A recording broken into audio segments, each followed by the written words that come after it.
Okay. But how did you get to the point where you actually um, were okay with who you were? I mean, just, coming to the understanding and accepting that you were a narcissist and then being able to talk about it so freely.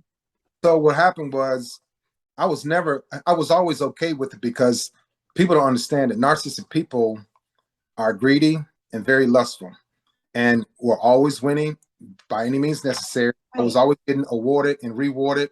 Right. Uh, And they never take responsibility, which is why I'm having a hard time understanding when you were able to say, wow, that's who I am. I'm going to own up to it. And now I'm going to talk about it.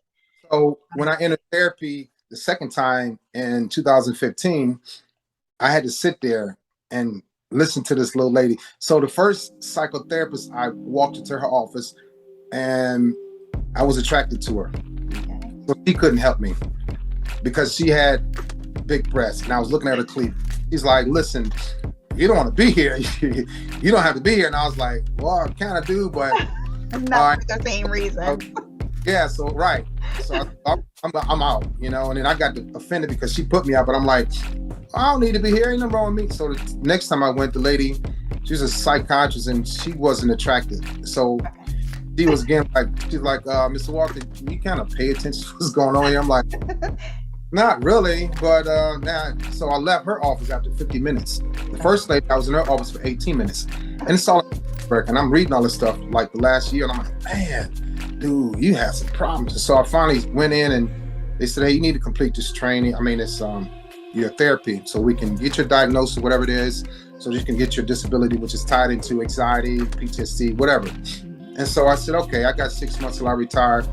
Let me go on and sit in here. So it had been a year almost. I had entered therapy the following year, 2014, and I would go and leave, go in there smelling like smoke, go in there just being uninterested in what they had to say.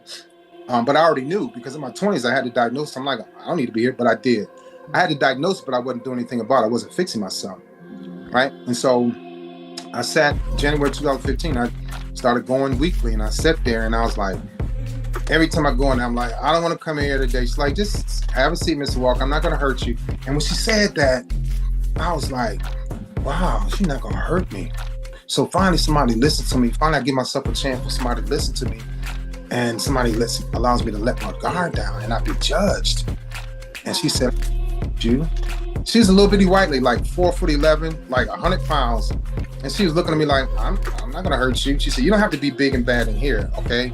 And I was like, oh, this is not so bad after all. I don't be tough anymore.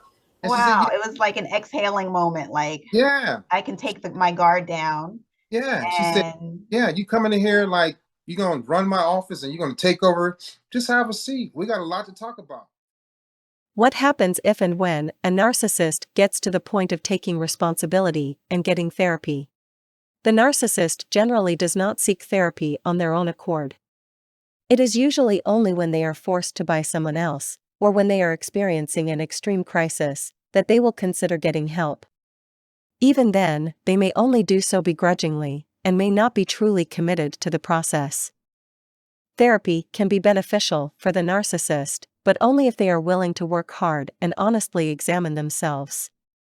If they are not truly committed to change, then therapy is likely to be of little help.